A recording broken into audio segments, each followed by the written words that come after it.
तो चैप्टर की स्टार्टिंग में हमें दिखाया जाता है योन को जो सो रही होती है और बहुत देर गुजर जाने के बाद अचानक से वो उठती है और सोचती है कि आखिर में कब सो गई। फिर वो उठ के खिड़की की साइड जाने लगती है तो देखती है कि सामने जूहे है। तो बोलती है कि जूहे, तो जूहे बोलती है कि हाँ डैन बोलो। पर डैन कुछ नहीं बोलती और बहुत घबराई हुई होती है। उसके बाद सीन होता है और हमें बताया जाता है कि एक रात में दुनिया पूरी तरह से बदल गई और क्वीन और उसके बेटे की मौत हो गई, जिसको सुन के सारे लोग शॉक्ड हो जाते हैं और उनका अंतिम विदाई के लिए लोग उनका शव लेकर जा रहे थे, जिसको देख के सारे लोग तरह तरह की बातें बना रहे थे।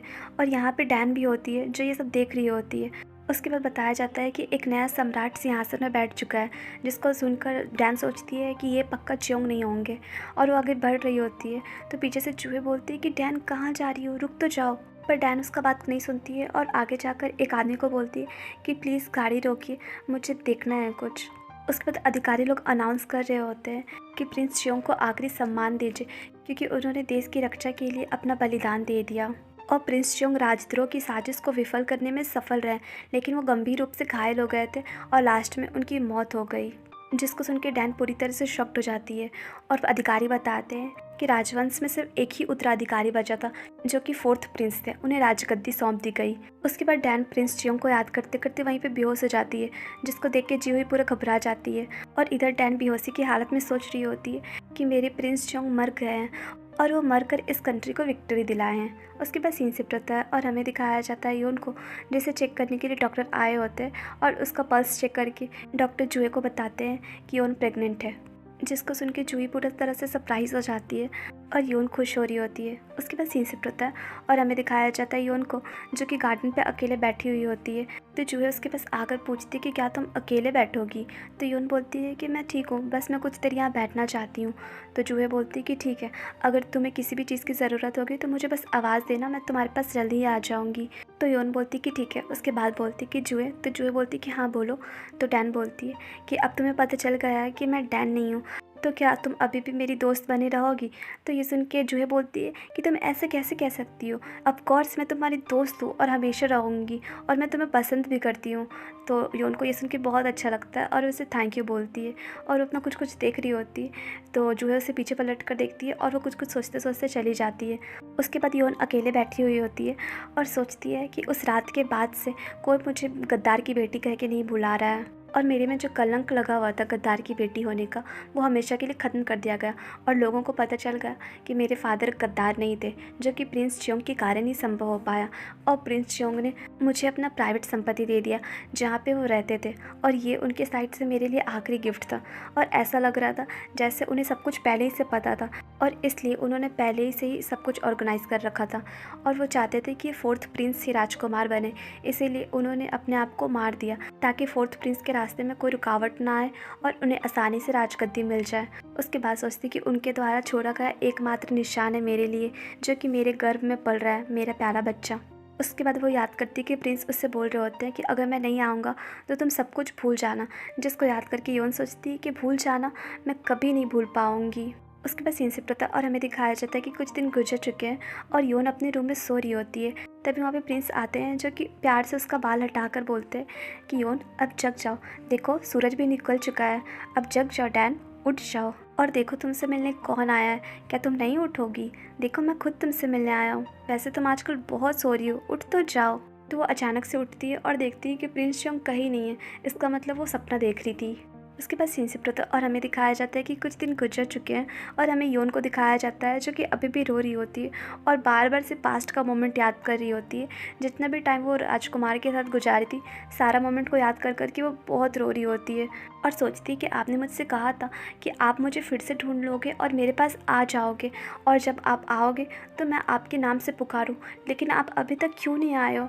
उसके बाद सोचती है कि अब ये मैटर नहीं करता, क्योंकि अब मुझे लगता है कि आप कभी नहीं आ पाओगे और मैं कभी भी आपका नाम नहीं पुकार पाऊँगी। और ऐसे सोच सोच के वो और रोए जा रही होती है। फिर सोचती है कि मैं ये पनिशमेंट डिज़र्व करती हूँ और ये मेरे भागने का पनिशमेंट है, क्योंकि जब भी मैं भाग जाती थी आप हमेशा मुझे ढूंढते थे और मेरा वेट करते थे, लेकिन मैं उसकी जगह पे सिर्फ भागना ही सीखी और हमेशा आपसे भागती ही रही। मुझे इसी का पनिशमेंट मिल रहा है और ऐसे सोच सोच के वो बहुत रोए जा रही होती है और सोचती है कि मैं अपने आप को कभी माफ़ नहीं कर पाऊँगी और अब मैं पूरी ज़िंदगी इसी रिग्रेट के साथ जीऊँगी और आपके साथ बिताए मोमेंट को याद करते रहूँगी। और ऐसे सोच सोच के वो और रोए जा रही होती है। तभी पीछे से प्रिंस सच में आ जाते हैं और बोलते हैं कि योन योन मेरे साइड देखो। पर योन को अभी भी भरोसा नहीं हो रहा था और वो पीछे नहीं पलट रही होती है और रोए जा रही होती है। तो प्रिंस बोलते हैं कि योन तुम तो बहुत रो रही हो, पीछे पलट कर तो देखो। तो योन सोचती है कि नहीं, ये फिर से मेरा कोई सपना होगा। तो प्रिंस बोलते हैं कि मैंने तुमसे कहा था कि अगर मैं आऊँगा नहीं तो तुम मुझे भूल जाना। तो क्या तुम सच में मुझे भूल चुकी हो? एक बार पीछे तो पलट कर देखो, क्या तुम मुझे देखना भी नहीं चाहती? तो डैन बोलती है कि अगर मैं पीछे देखूँगी तो अब गायब हो जाओगे, इसलिए मुझे बहुत डर लग रहा है और मुझे पीछे नहीं पलट कर देखना है। बस मैं आपका आवाज़ सुनकर ही खुश हूँ और मुझे बहुत डर लग रहा है। तो प्रिंस उसके पास आते हैं और बड़े प्यार से बोलते हैं कि वियोन क्या तुम सच में मुझे भूल चुकी हो? देखो ना, मैं तुम्हारे पास आ गया हूँ। तो ये सुन के डैन बहुत रोने लगती है और सोचती है कि ये ड्रीम है ना, लेकिन अगर ये मेरा सपना है तो मुझे इनका हाथ गर्म क्यों महसूस हो रहा है? क्या ये सच में सपना है या सच? उसके बाद वो प्रिंस को हक कर लेती है।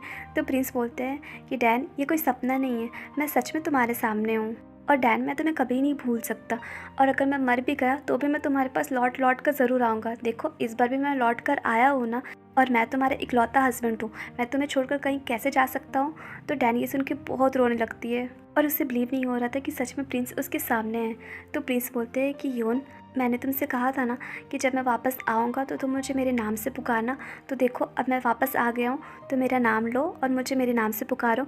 तो ये सुन के योन ब्लश करने लग जाती है और बोलती है कि च्योंग च्योंग हुन। तो प्रिंस को ये सुन के बहुत अच्छा लगता है और वो उससे बड़े प्यार से किस करते हैं। उसके बाद दोनों बहुत प्यार से एक दूसरे को किस करते हैं। उसके बाद प्रिंस बोलते कि अब जब तुम मेरा नाम ले ली हो तो आज के बाद तुम मुझसे कभी अलग नहीं हो सकती और ना ही तुम मुझे कभी भूल सकती हो। और याद रखना मैं तुमसे बहुत प्यार करता हूँ और जब भी तुम मेरा नाम पुकारोगी मैं तुम्हारे लिए कुछ भी कर सकता हूँ। तो ये सुन के डैन को बहुत अच्छा लगता है और उसके आंखों में खुशी के आंसू आ जाते हैं। उसके बाद प्रिंस बड़े प्यार से उसका नाम पुकारते हैं योन और योन भी बड़े प्यार से उसका नाम पुकारती है च्योंगुन। उसके बाद प्रिंस बोलते हैं कि मैं कसम खाता हूँ कि मैं पूरी ज़िंदगी तुमसे प्यार करूँगा और मेरा प्यार कभी भी तुम्हारे लिए चेंज नहीं होगा और मैं जैसा अभी हूँ वैसा ही रहूँगा, बल्कि और अच्छा हो जाऊँगा। तो ये सुन के डैन को बहुत अच्छा लगता है और वो पूछती है कि च्योंगुन आप इतने दिन से कहाँ थे और आपके साथ क्या हुआ था? तो प्रिंस बोलते हैं कि ये सब चीज़ मैं बाद बताऊँगा, लेकिन मैंने तुमसे कहा था ना कि अगर मैं मर भी जाऊँगा तो मैं तुम्हें कभी नहीं भूलूँगा और मैं तुम्हारे पास आ जाऊँगा वापस। उसके बाद प्रिंस पास्ट का सीन याद करते हैं जिसमें वो अकेले बैठे होते हैं और उसका भाई यूनिल उनके पास आ जाता है, जिसको देख के प्रिंस बोलते हैं कि यूनिल मुझे बस एक बार तुम अपना भाई बोलो, मेरे प्यारे लिटिल ब्रदर, बस एक बार अपना भाई बोलो। तो यूनिल बोलते हैं कि माय लॉर्ड मेरे जैसा आदमी आपको कैसे भाई बोल सकता है? तो प्रिंस बोलते हैं कि तुम शाही आदेश ठुकरा रहे हो, जिसको सुन के यूनिल तुरंत उन्हें भाई बोल देते हैं। उसके बाद पास्ट का सीन याद करते हैं और याद करते हैं कि जब मैं छोटा था तब मेरे पास रहने का कोई जगह नहीं था और मैं बस इधर उधर भटकता रहता था और मेरे फादर एक राजा थे लेकिन मेरी मॉम एक दासी थी जिसका बेटा मैं था, जिसकी वजह से मेरा कहीं पे कोई इज्जत नहीं होता था क्योंकि मैं एक इलीगल चाइल्ड था जिसका कोई इज्जत नहीं था कहीं पे। उसके बाद वो याद करता है कि एक दिन जाते जाते रास्ते में प्रिंस च्योंग से टकरा जाता है, जिसको देखकर वो सोचते हैं कि जब शाही खून के साथ अच्छा व्यवहार नहीं हो रहा है तो मेरे साथ कहाँ से होगा? वो तो उनका अपना खून है, फिर भी कोई उनका इज्जत नहीं करते हैं सही से, तो मैं तो खैर दूरी का हूँ। और ये सब सोच ही रहा होता है तो प्रिंस बोलते हैं कि मेरे साथ तुम चलो। तो फोर्थ प्रिंस सोचता है कि क्यों बोल रहे हो चलने के लिए? तो प्रिंस च्योंग बोलते हैं कि तुम क्या कर रहे हो वहाँ पे? मैंने कहा ना कि तुम मेरे साथ चलो, मुझे फॉलो करो। तो ये सुन के फोर्थ प्रिंस उसके पीछे पीछे भागने लगता है और ये सब याद करके यूनिल बोलता है कि ब्रदर अगर आप उस दिन मुझे अपने साथ नहीं रखे होते तो मैं बहुत पहले ही मर चुका होता। तो ये सुन के प्रिंस बोलते हैं कि चुप हो जाओ, अब ये मत कहो, मुझे बहुत बुरा लग रहा है जब तुम ऐसे कह रहे हो तो, और वैसे भी तुम मेरे प्यारे छोटे भाई हो तो बस अपना सर अब नीचे मत झुकाओ और तुम महान हो, तुम भी एक शाही खून हो और तुम भी एक महान राजा बन सकते हो क्योंकि तुम बहुत ही बुद्धिमान हो। तो ये सुन के यूनिल बोलते हैं कि माय लॉर्ड ब्रदर आप ऐसा कैसे कह सकते हैं? तो प्रिंस बोलते हैं कि मैंने बहुत लोगों को मारा है और इस बोझ के साथ मैं इस सिंहासन को कभी नहीं संभाल पाऊंगा, इसलिए मैं चाहता हूँ कि तुम राजा बनो। इसलिए यूनिल मैं चाहता हूँ कि आज रात तुम मुझे मार दो। उसके बाद सीन शिफ्ट होता है और हमें दिखाया जाता है कि कुछ दिन गुजर चुके हैं और प्रिंस जियोंग योन के साथ गार्डन में घूम रहे होते हैं। तभी वहाँ पे प्रिंस जियोंग के विश्वास पात्री लोग आते हैं और उन्हें ग्रीट करके बोलते हैं कि माय लॉर्ड, आप ऐसा कैसे कर सकते हैं और आप हमें धोखा कैसे दे सकते हैं।